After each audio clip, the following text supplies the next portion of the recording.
All right, I think we're ready to get started.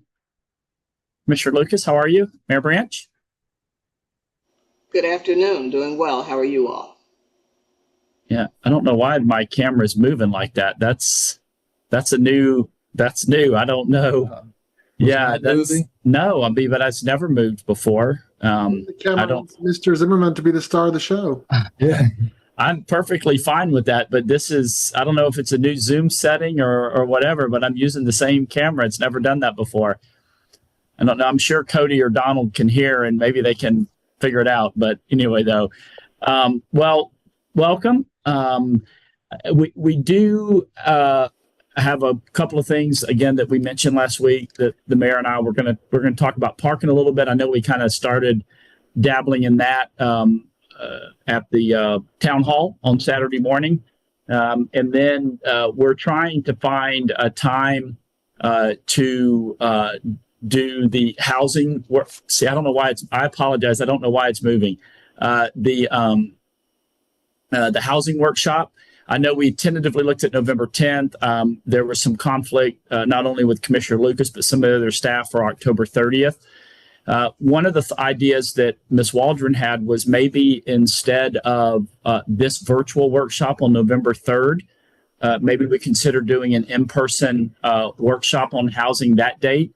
That's already on your calendars, and we fully expect room 10 to be up and running. So I'd like to suggest that, unless y'all know of any conflicts with that date. Again, Monday, November 3rd, it's already a planned virtual workshop. We just instead shifted to in-person in room 10 for the housing workshop that the commission directed. Are there any known conflicts for any of the elected officials for that date? Then that way we're not adding, because we do need to add some other public meetings in later in October and November because of various big infrastructure projects that are going to be kicking off. So Give the dates one more time. it would be November 3rd instead of the workshop being virtual, which is already planned and already on your calendars. We would change that to be in person and on the housing workshop Sure. that you all requested. Does that work for you, Commissioner Lucas? I think I saw you shake your head. Okay. Commissioner Street, you good? Commissioner Hughes, you're muted, Commissioner Hughes. Yes, I am. Yes, sir. It does work for me. Is Okay. that's 4:30 or 5:30 to start? It would be our workshops are at 4:30, sir. So it would be at 4:30. So, Okay. and again, we fully expect room 10 to be done by the end of the month. So we'll be good to host that here at City Hall. So I'll update the calendar for that. The concern with November 10th is that it's kind of coming out of, the 11th is a holiday and some people might take some time off. But I didn't want to push it. I want to push it out any further. So, hey, Commissioner Granger. So I'll make that change and that'll be the plan for that. And regarding parking, I feel like we kind of touched on it. But if y'all want to have a little bit of conversation about that, I know we primarily focus on our entertainment districts because those are primarily where we have our parallel parking spots in both downtown St. Andrews and downtown Panama City. To that end, I know there was a lot of questions and concerns about the 2 hours. I will say again, the police department is being very gracious with that. We're not looking, somebody's parked there for 2.5 hours. We're really looking for egregious, all day or even overnight. What we're really focused on right now is more of the safety, parking in the correct direction and parallel, making sure that your vehicle is fully inside the parking spot, not out impeding traffic in any way. And then obviously not violating the state law as it relates to handicap and other restricted parking spots such as fire lanes. That's the primary, purpose of the commission, of the ordinance. I will say I did receive an email, and I think most of y'all probably did too, but the Downtown Improvement Board would like us to consider moving everything from 2 hours to 3 hours. I have no objection to that. That does not require any ordinance change. That is something that I have the authority to modify as city manager, but I would love feedback. So I think what I'd like to do is just share that. And then y'all, over the next 2 weeks in your roles as elected officials, check with folks out in the community and get some of that feedback. I do believe very strongly, as we've talked in the past. I have no idea why the camera's moving. I'm so sorry. It's literally been in this seat for 18 months. It's never done that until this particular meeting. I feel like someone's messing with me. It's not April 1st. So, I do feel strongly that it should be consistent. I don't want it to be 2 hours in St. Andrews and 3 hours downtown, or half and half. I think that just creates confusion. So, I would strongly encourage that. So, all right. Well, Commissioner Hughes had his hand up first, Mr. Mayor. So we'll go with Commissioner Hughes, to that end. So, All right. So I've been asked about a map. I know we talked about it. Yep. Some of the confusion is about what roads off of Harrison, how far off of Harrison. And I think you said that you were working on one. How soon do you think you can have that? I'm hoping to have it by the end of the week or the early part of next week. But I'm saying this with all respect and kindness. I'm trying to emulate it, but I mean, the signs are brand new signs. They're 12 by 18 inches. They clearly say 2 hours. So if you don't see a sign, within 1 or 2 car lengths of where you park, then it's not limited to the 2 hours. I've made sure of that with the team. And our police officers know that if there's not a sign up, that it doesn't issue. So the signs they're all less than 2 years old. They're all, again, 12 inches by 18 inches. They're not little small signs. There's a few older ones here and there that are like the long, skinny ones that are from like 20 years ago. Those will all be gone in the next week or two.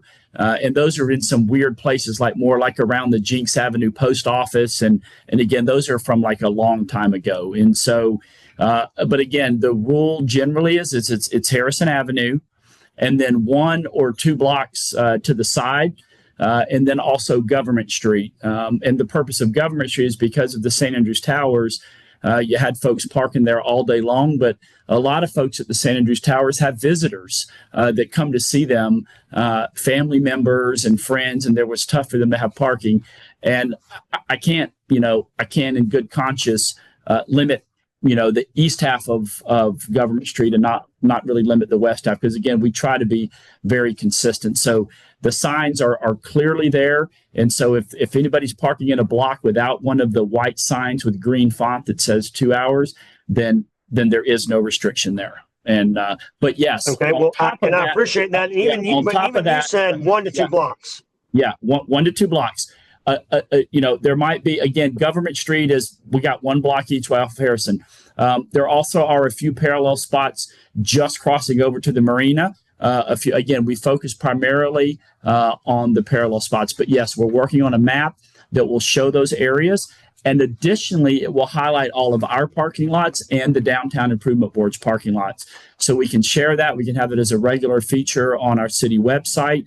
And maybe we can even make some nice metal signs that show that map. And we can place that similar to around downtown like we do the social district. So more than happy to encourage that thing. But again, the 2 hour limit is only periodically being enforced. We're really looking for egregious violations of that, being parked all day or overnight. So, all right, Mr. Mayor, your hand's up, sir. Yes. Okay. So often in software, when we're talking about solutions, we state the problem that we're trying to solve first. And so I think the problem that we're trying to solve is the angst that a lot of the retailers have when office workers, people who are working in offices show up at 6 and they stay on Harrison Avenue because they arrive and there's spots everywhere in the early morning, 7 o'clock, 6 o'clock, whatever, and they park on Harrison Avenue the whole day. Or that's problem, the angst I hear number one, which is retailers say, gosh, I wish there was more spaces for people coming in to shop for an hour or two and then leaving, a quick doctor's appointment and things like that. That's problem number one, I would state. Problem number two is people leaving boats and cars overnight or multiple days on Harrison Avenue. Yes. Use it like a self-storage facility, parking things there. And so I would say I'd love, and so we can debate 1.5 hours, 2 hours, 4 hours, 3 hours. And I'm fine with 2 hours personally, but I'd like to see maybe the 2 hour parking only for a certain time range. So like you can maybe there's 2 hour parking from like 7 in the morning till like 6 at night or something. And that also solves the concern of people who live downtown. Oh, I'm parking and I can't park. I have to figure out where I park my car while I sleep at night. And so that may overcome one of those objections as well. So that's my feedback. Yeah, and I left that point out, Mr. Mayor. That was one of the things that the DIB communicated, that maybe we do like 7 to 6 or 6 to 6 or something like that.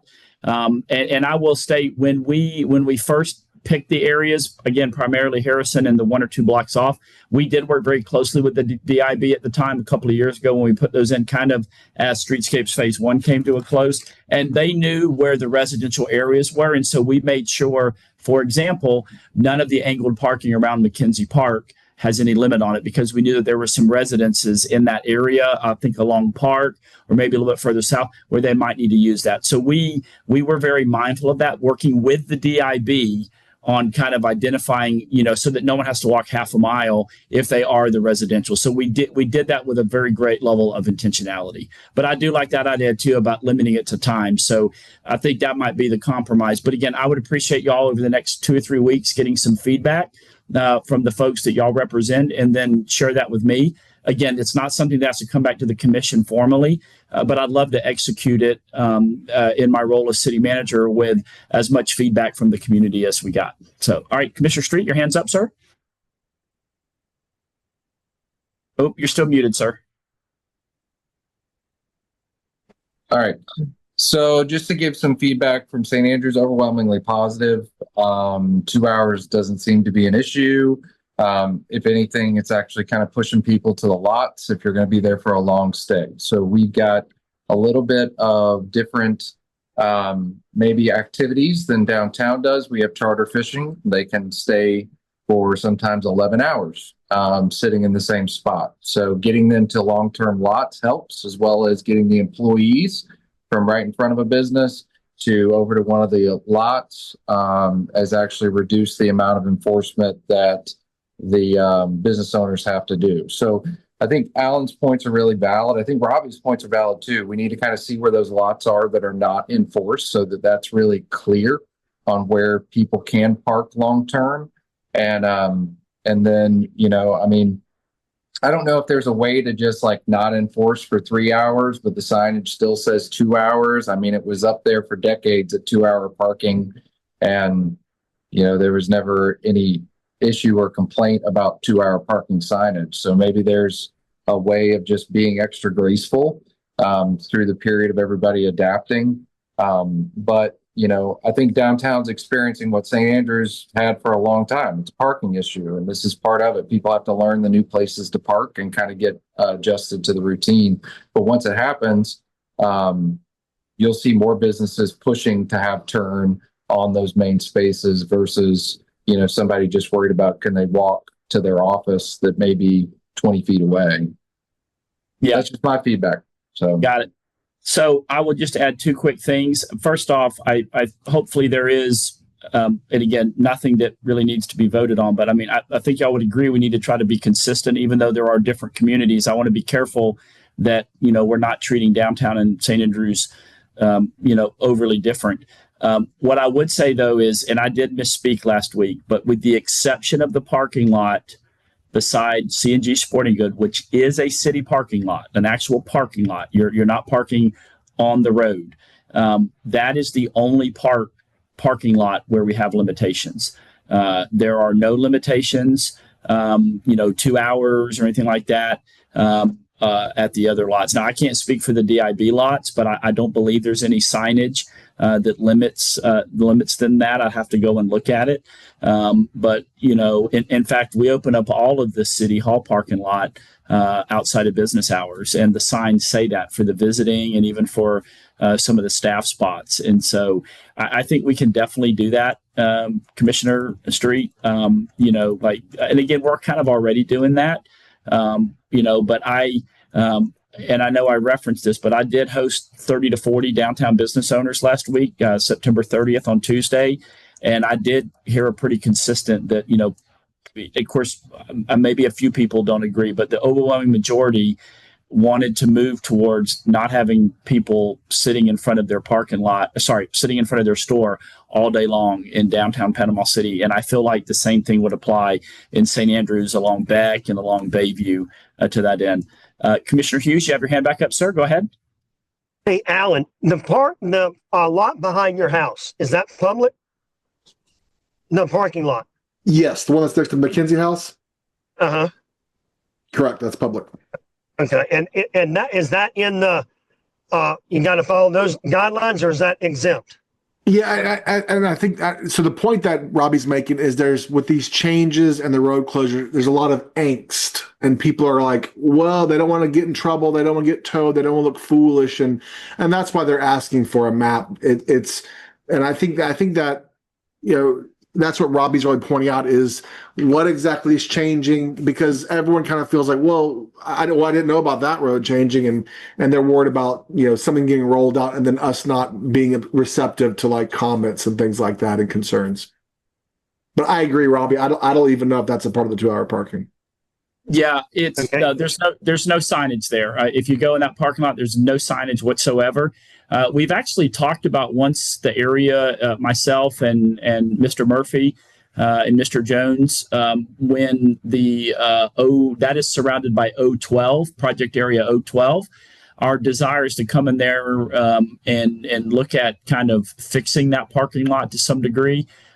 Maybe enlarging it a little bit, repairing some of the asphalt, and then getting it striped to clearly delineate where the parking is, which would then maximize parking. But that is a public parking lot by the city of Panama City, and there are no limitations on it. Now, if we saw a car sitting there for, you know, weeks on end with flat tires and it never moved, you know, we might want to have a conversation, you know, with that. You know, we don't want to, because we did find an abandoned car on Harrison. I had like 2 flat tires, and it was from Texas.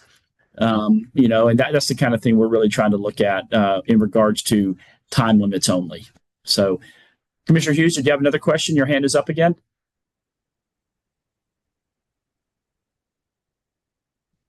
No, sir. I just didn't take it down. My bad. Oh, I'm trying to okay. get it now. I'm driving home, so I'm trying to get home, and All good, sir. All right, please be safe.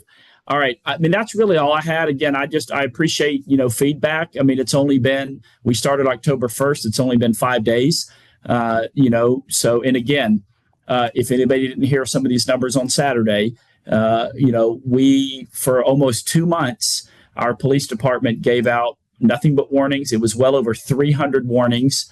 And you know, to really, and I felt like we overly communicated with the DIB, brought them along, and the St. Andrews Waterfront Partnership, and, you know, utilized y'all to help kind of get the word out.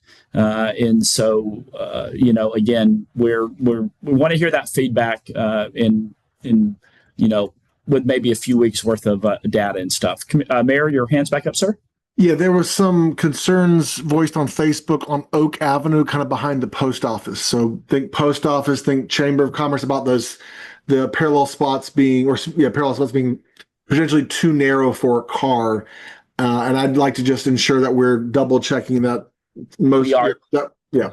Yep. So number one, the reason why we went 2 blocks right there is because there were actually older 2-hour signs there because of the business that's across the street. So it'd kind of be on the west side of Jinx. You know, when we spoke with them, and, you know, they wanted, we don't want people sitting here all day long. So plus, you know, you're really not that far from Harrison right there, a number of restaurants, and also that is the physical size of the space. Yeah, the physical side of so that was the parking, but then 2, that is part of area O12.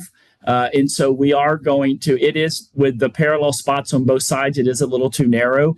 So we're going to be redoing that road, and we're going to enlarge the sidewalk up against the alley, El Weirdo, the medical place, Something's Cooking, and then there's another warehouse at the very end that comes around to 4th Street. I'm not quite sure who owns that, but we're going to be adding a handicap spot right there along 4th Street and enlarging that sidewalk, and then clearly delineating the parallel parking and making them the appropriate size there. So it'll be 11-foot lanes with more than wide enough, I think, either 8.5 or 9 foot wide parallel spots through there. And so that problem will solve itself, as part of O12. And the goal, the construction project for that area will not begin until probably January or February of 2026. So there won't be any disruption along that stretch during the holiday season. So, all right, Commissioner Lucas or Commissioner Granger, anything to add to the parking conversation? No. Okay, it's really exciting. No. All right, I'm gonna. Yeah. Commissioner Granger. So, Alan basically said how I feel about it earlier, which is that I like to have. I mean, I don't mind solving problems, but I like to know what the problem is that I'm trying to solve. So, again, I also come from that world where you explain kind of what it is you want to have to see done, or what the issue is that needs to be solved, and then you don't, the folks then come up with a solution that is, acceptable, right? So I'm fine with the 2 hours as well. I mean, it's been 2 hours forever. So I think one of the problems that we are facing is too much change and not enough change management. And so we can either up the change management piece of it, or we can lower the amount of change. So I think after the construction is done on Harrison, I think we kind of owe it to the folks that have businesses and have invested into Harrison and the surrounding area, and that we just let them understand how it's going to be for a while, right? And stop trying to change as much things as we have been changing. I think that's why Alan, maybe you've seen people reaching out and kind of going, well, I don't know, because there's just so much that's being changed that it's hard to keep up with. So, yeah. And I love it. I love it. Like right? Camera. Yeah. Yeah. Your camera. Why is your camera shaking? No at me. Maybe it's reading my mind. So I do, again, just for the benefit of us being better in the city. We haven't really changed anything. Yeah, we did. We completely moved up Harrison Avenue. Okay. I'm talking about overarching. Yeah. I got you. Okay. Because overarching. The parking, gotcha. Because the parking it's rolled stuff into the angst of so much construction on the roads too. Yes. So it's just angst. But again, so the parking desires are being driven by our downtown businesses, not by the city. Yeah, understood. Okay. I just want to be clear. We tried to address that with doing managed parking. That didn't go over well. So let's just try the 2-hour parking, and enforce it for those that can't get the rear end or front end out of the, out of Harrison. Just enforce it. That's what we were told, is just enforce what's on the books. And so that's all I want to do. Let's enforce what's on the books. Have excellent signage so that everybody knows where they can park for hours without any issue, and where they can park for 2 hours, without any issue. Yeah. I think you're on the right track. I think there's a lot of people out there who would appreciate if we just paused on the changes, if that makes sense, and just kind of understood. Again, it was the DIB that asked for additional changes, and I think y'all got the ask as well. My thought was maybe, and I'll forward that. I see Commissioner Street shaking his head. I agree. I think the 2 hours is fine. I do agree. Maybe it should only be during business hours, and I'm open to that. But then that's another change. But that was initiated. I believe that at least Commissioner Street, Commissioner Hughes, and Mayor Branch were at the meeting. But I believe my understanding is the DIB voted to make that ask. Can y'all speak to that, gentlemen? Were y'all there? I believe you were. I don't know if you were there for the whole DIB meeting. I was not there for that portion. I wasn't either. Okay. Well, I'll forward that email, but great feedback. Appreciate it. And we'll carry on. So I don't know that I got that email. Okay. I will make sure that there was a lot of people on it, and I might have just glanced at it and thought that 1 or 2 of you are on it. But I'll make sure both of you have it, or all 5 of you have it before I go home today. All right. I'm going to turn it over to Mr. Zimmerman for downtown Marina, CMP, St. Joe, all things wet slips, all of the above. So, Mr. Zimmerman? Thank you.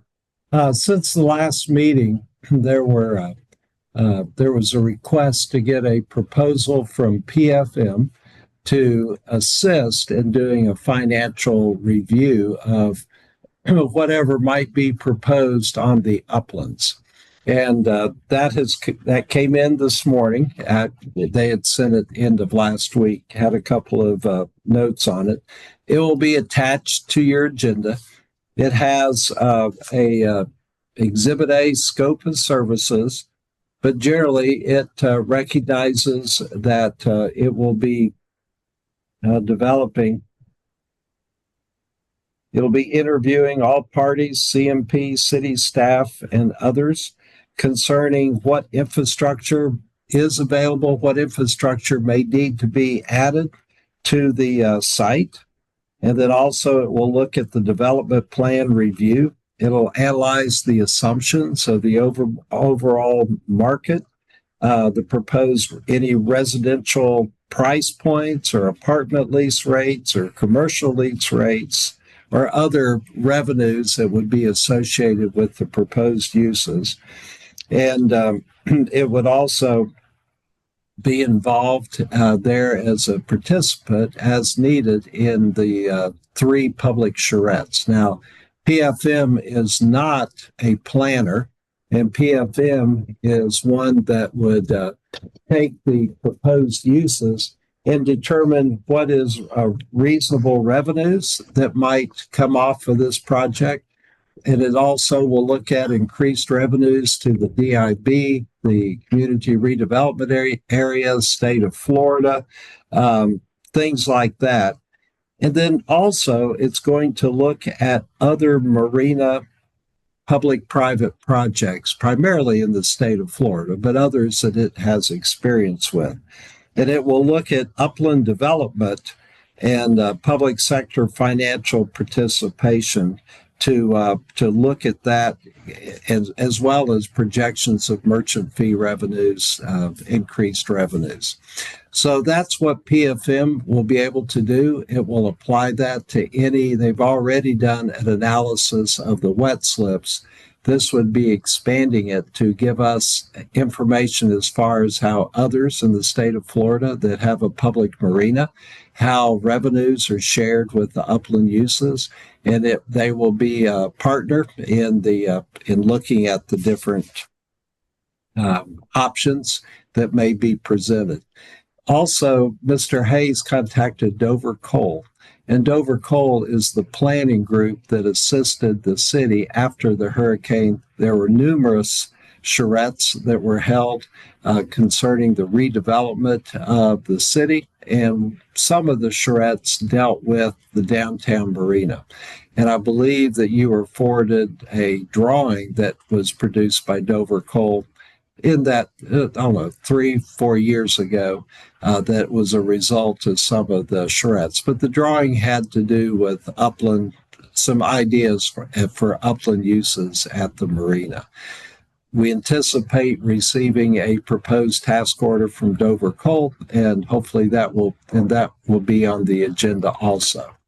So as far as anything specific with CMP, there's not new information really to talk to you about since the last meeting, other than CMP continues to, and I've been in touch with Cooper Harrison since the meeting, continues to look at, different, what it can do as far as what is needed to be done to can start construction of the wet slips. And I know that until the design is completed, no construction can start yet of the wet slips. But they're engaged. They have reviewed the proposal from PFM, and they concur to the extent with that, and look forward to working with PFM as it continues to work on an agreement with the city. Mr. Mayor, I see you have your hand up, sir. Yes. Can we add beyond commercial and residential uses on the marina, the proposed uses? Can we add dry dock storage as well for them to assess as well? One of the some of the angst that came out of a lot of the feedback that I heard was keep the marina a marina, and I didn't really understand what that meant. I was like, what does that really mean? And seemingly the public would be more accepting of buildings if they relate to the use of a boat, fishing things. And so particularly dry storage might be a more acceptable use in the eye of the public that still generates revenue for a developer and generates revenue for the city, but still maintains the use that this is a marina property or a property that's right next to a marina. And so I'd love to see that added to potential uses or anything else that they can think of that relates to boating and fishing and water and things like that. I don't have all that list, but. All right. Any other questions or comments about the downtown marina?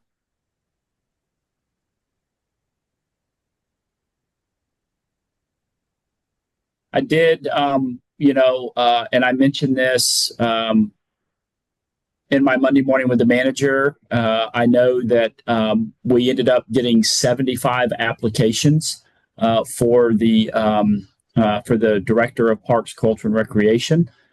So they're going to be looking through those. Obviously, some of those applications, will not meet the minimum qualifications. That's just what was received.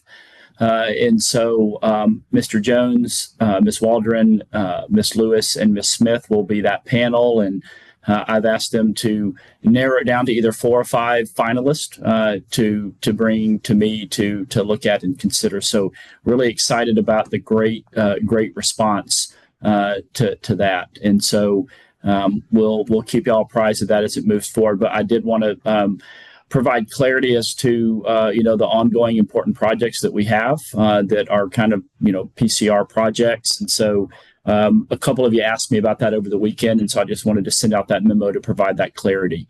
As always, please feel free to reach out to me for anything regarding the operation of our city and any of our projects. So, as interesting side note, Brandon Berg, chairman of the advisory board for the Charter Review, joined me this morning for Monday morning with the manager and gave an update on that. And, here's a guy, I think, he and his wife are clearly very engaged in our community as a downtown business. And he sat beside me and I read through and I gave a project update. And he was like, man, I had no idea of everything that you guys are doing around the city. And so, we're excited to have our second, person on the public affairs and communications team now.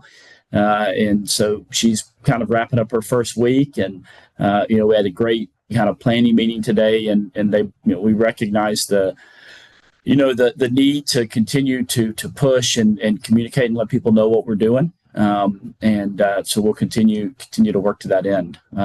Looking forward this Friday to dedicating the new Century Live Oak at Oaks by the Bay. That is going to be, it's around a 10 or 11 inch base tree. So we didn't buy some little sapling to go in. We wanted to have something that kind of already had a decent jump on growth. And here this time of year, right in October, as we go into the fall and the winter months, it's a great time to transplant a tree like that. So that'll be exciting as well as we highlight that. And that'll be, I think, be a great event over in the Oaks by the Bay in St. Andrews. So just some of the highlights from this morning. So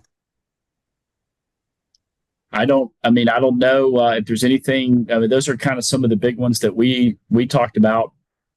Mr. Mayor, I don't know if there's anything else that y'all, this really is for y'all's benefit to, kind of think out loud and ask questions of staff and each other.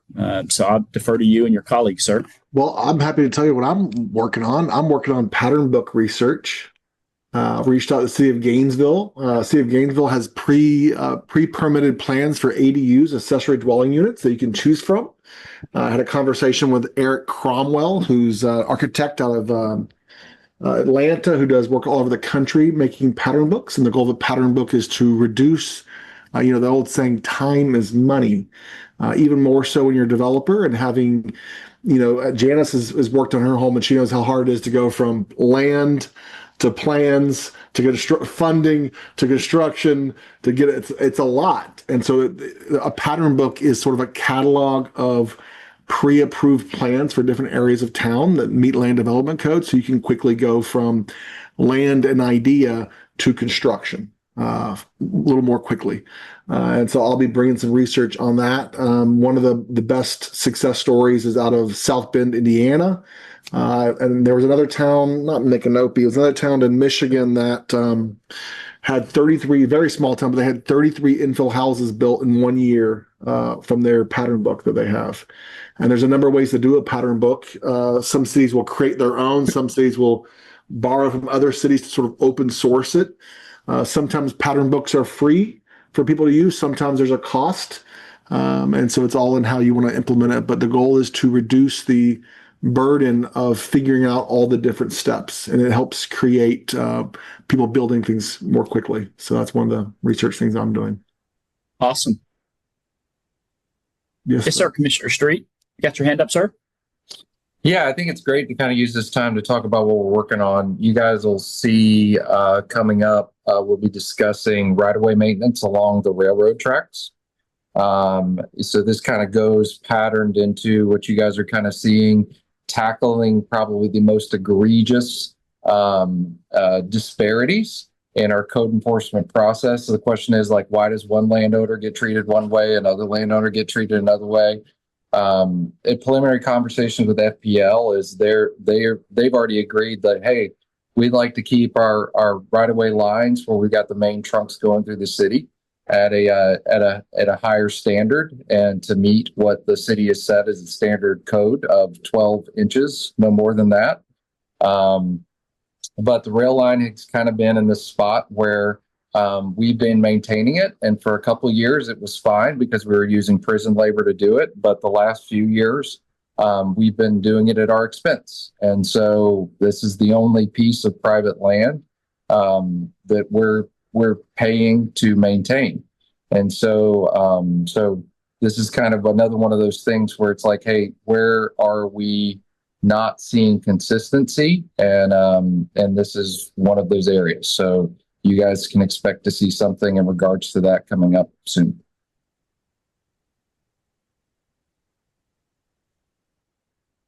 Oh, I guess I can just go. I was going to show my screen real quick. Let's see here. Yeah, y'all all should have the ability to share screens. There we go. Can you see my screen right now?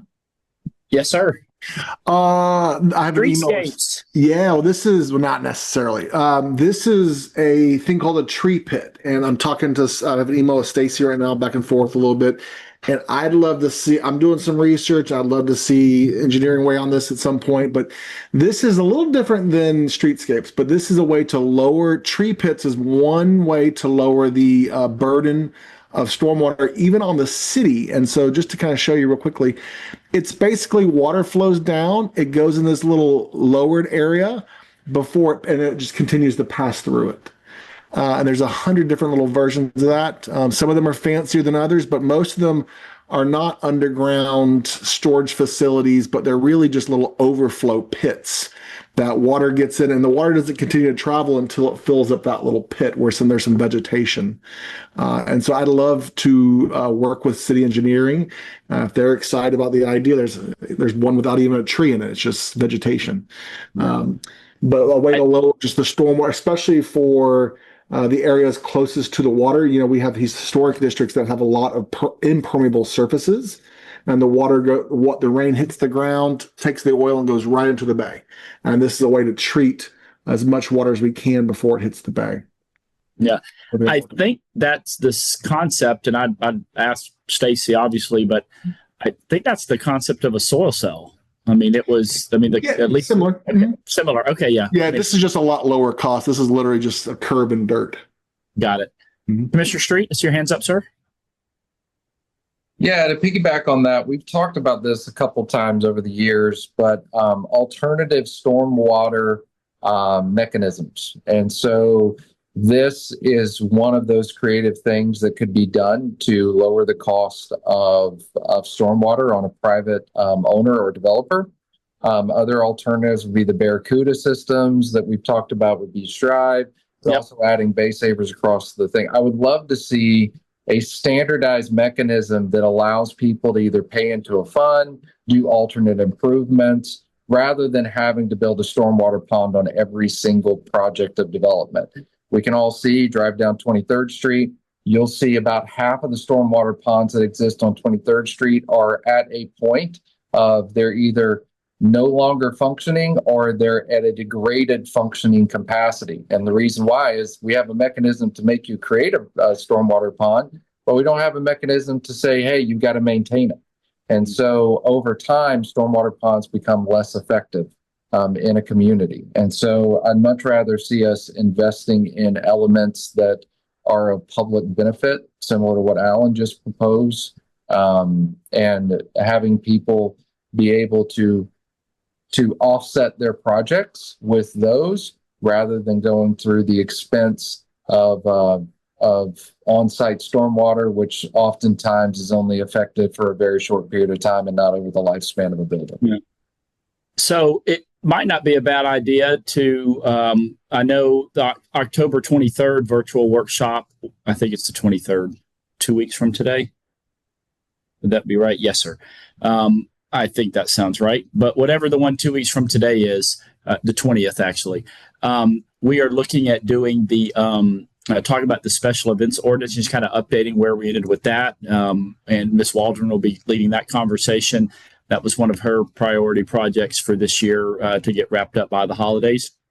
I will also just add as a quick aside, we're coming and landing for an update with the website as well. So that'll be happening in the next, hopefully, 30 to 45 days. But we could also potentially have Ms. Rouse join us, our city engineer. I know they have made, I've heard kind of anecdotal comments that we actually have a stormwater utility in our code or something. I might not be using the exact right language, but, I don't know if there's a desire to update that or to modify it to push it in the direction that I'm hearing y'all talk about. I think it's been on the books. Am I using the right terms, Mr. Zimmerman? I don't. Okay, yeah. So, all right, yeah, Mr. Mayor, I think you were a little quicker than Commissioner Street with your hand going up. Yeah, the Florida actually passed Senate Bill 7040 in 2024, which allows for performance-based criteria of stormwater, not just ponds. And so there's a thing called low impact developments. I just sent an email to you and Stacy. I'm sure she's aware, and it just needs to be a policy that we bring forward and advocate for. Instead of, we don't make money as a city. Property taxes don't really, stormwater ponds don't help property taxes. So we want buildings. The other thing I want to mention was I was on a call with, I sent an email to Jonathan. I don't know if it was distributed, but it was a woman named Ellen. Sorry. While you're finding that, I think Commissioner Street had a comment about stormwater. Did you, Commissioner Street? Yeah, I'm aware we've also have on the books a mechanism for paying parking in lieu of as well. So, I think it's really about creating the simplest mechanism that we can to start this process. We've got a cleared piece of property that's a couple acres big between Lake and Cincinnati, but we have no money to go and build the stormwater facility. Rather than somebody putting in another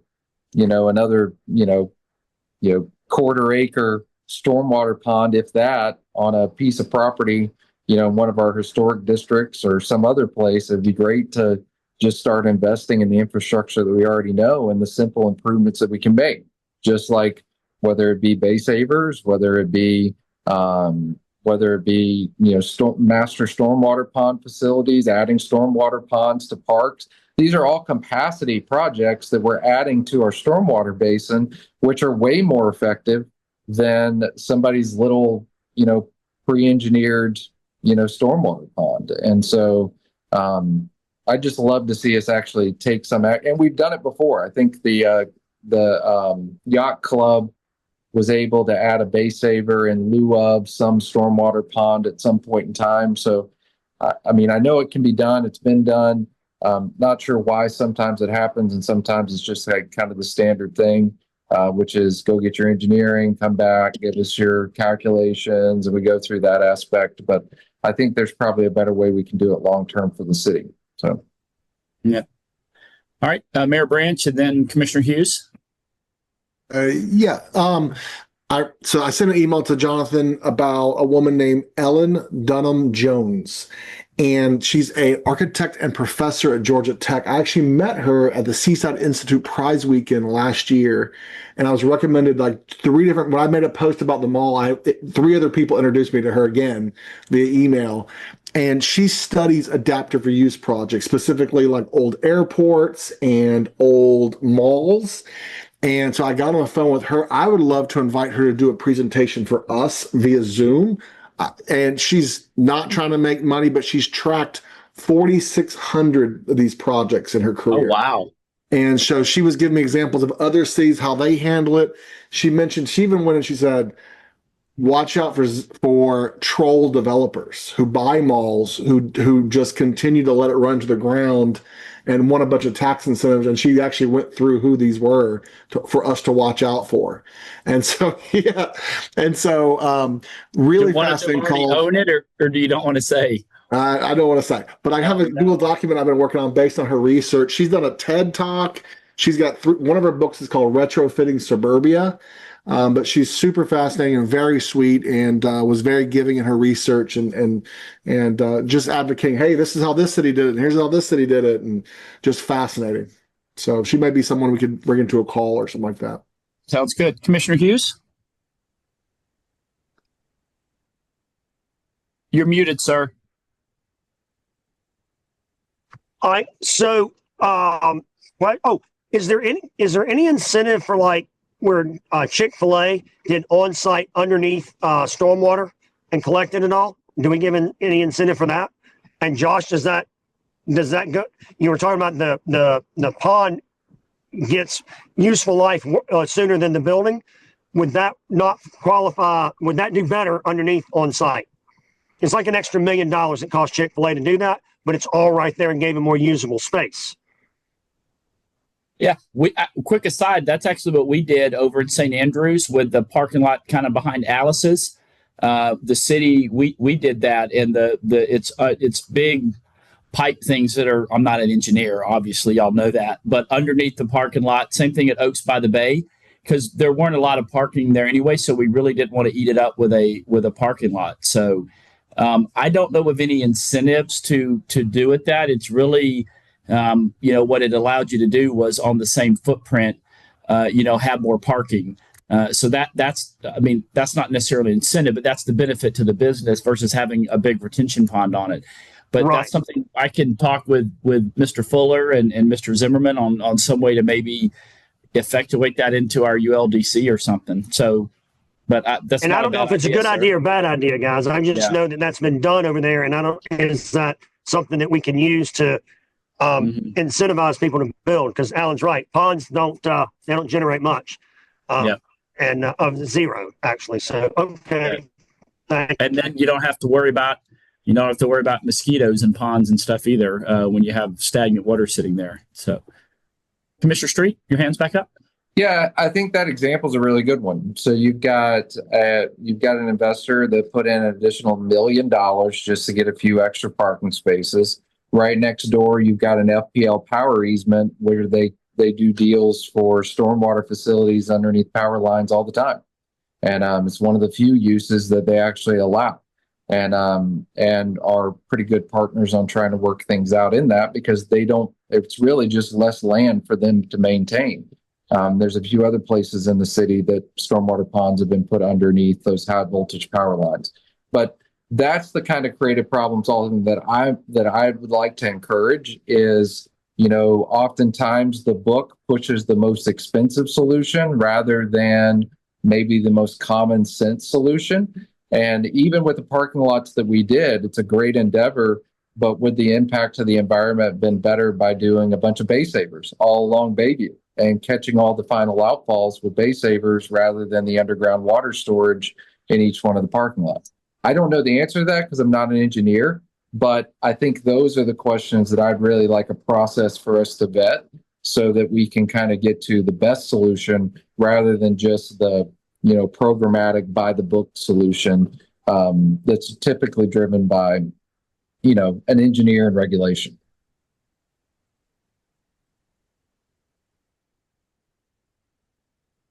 Yeah, we'll definitely look into that. Yeah. I'll have to get Stacy to go back and watch this conversation tomorrow. So if I may change the subject, I serve on the Florida Civic Advance, which is a board of folk who are interested in advancing civic engagement throughout the state. We have released a report called Advancing Civic Connections, and be glad to share that. Jonathan is aware. He's met with Robert Jones, our executive director for Florida Civic Advance.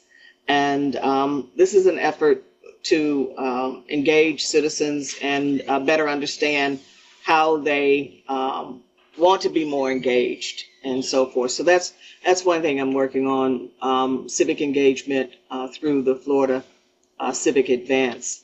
Another is as chair of the housing work group for the community health improvement plan that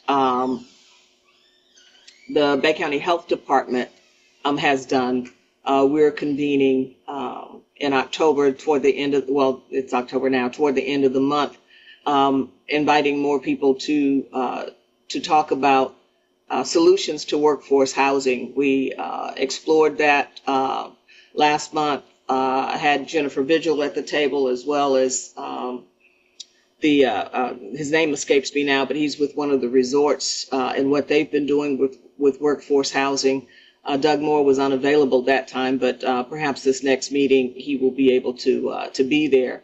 As we're convening collaborative partners around this idea, you know, we've talked about how it's a national problem, it's a state problem, and yeah, it's also a local problem. And so to solve it, it's not something the city of Panama City can do alone. It's not something any entity, government or private, can do alone. And so we're convening this space and place for that. And we've invited the Catalyst Group to come and meet with us to provide technical advising to communities that are engaging in such efforts. The Community Health Improvement Plan is something the Health Department does on a regular basis, and we'll be meeting this month to look at an update of those numbers that were done a few years ago. I think we're in year 3 of the current plan, and there were several work group areas, including medical access, transportation, you know, those social vital areas that affect health. It's not just, you know, go to the doctor and exercise. It's, do you have access to it? What is your transportation? What is your housing? Those vital areas, those socioeconomic indicators that affect the health of the community.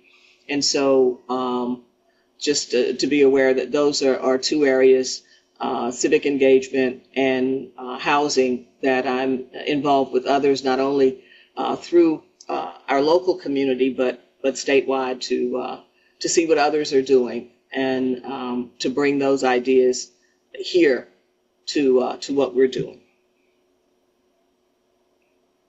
Yeah, that's great. I did indeed meet with Mr. Jones, and you know, as you all know, I'm a big fan of lifelong learning, and you know, you never stop learning. You always want to be a sponge, and you know, it's you know, I think that's the value that we get in a lot of these, you know, professional organizations that we're a part of, in the sense that we recognize that other cities and counties around the country and around the state are kind of going through some of the same challenges that we are. And, you know, imitation is the greatest form of flattery. So I was just kind of looking through the CRA agenda for tomorrow. I know we've met with all of you one-on-one with that.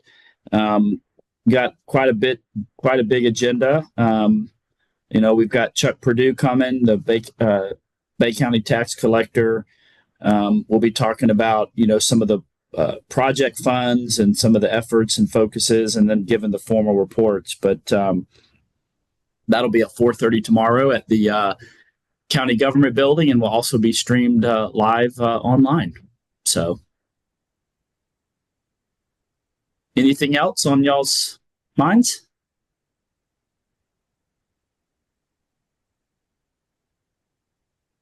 Nope. All right. So 2 weeks from today, we'll talk about the special events process and ordinance. Just kind of putting a bow on that. It was mostly updated, I think, 2 years ago, but there were just some last minute things really that staff could do. So just wanted to kind of just have a conversation about that and give you all a good update on that more in a workshop format. And then we'll talk about some of the stormwater stuff, and I'll have Miss Rouse join us. So, Commissioner Granger, anything from you, sir? I would say you've been abnormally quiet, but. Yeah, thank you for putting this together. Yeah. So we will get my camera fixed too. I have no idea. It's literally, it also looks does it look fuzzy to y'all? Yeah. And So Zoom just released, I guess with the latest update, I don't know, but they released something that allows your camera to track you with software similar to the iPad. Great. Big brother. It probably got clicked yes. So you probably have to go into your settings and fix it. Okay. Well, yeah. Donald on our IT team offered to come up here, and he said something about an update. I was like, "Now we'll figure it later." So it is. Mine's on. Yeah, yours isn't on.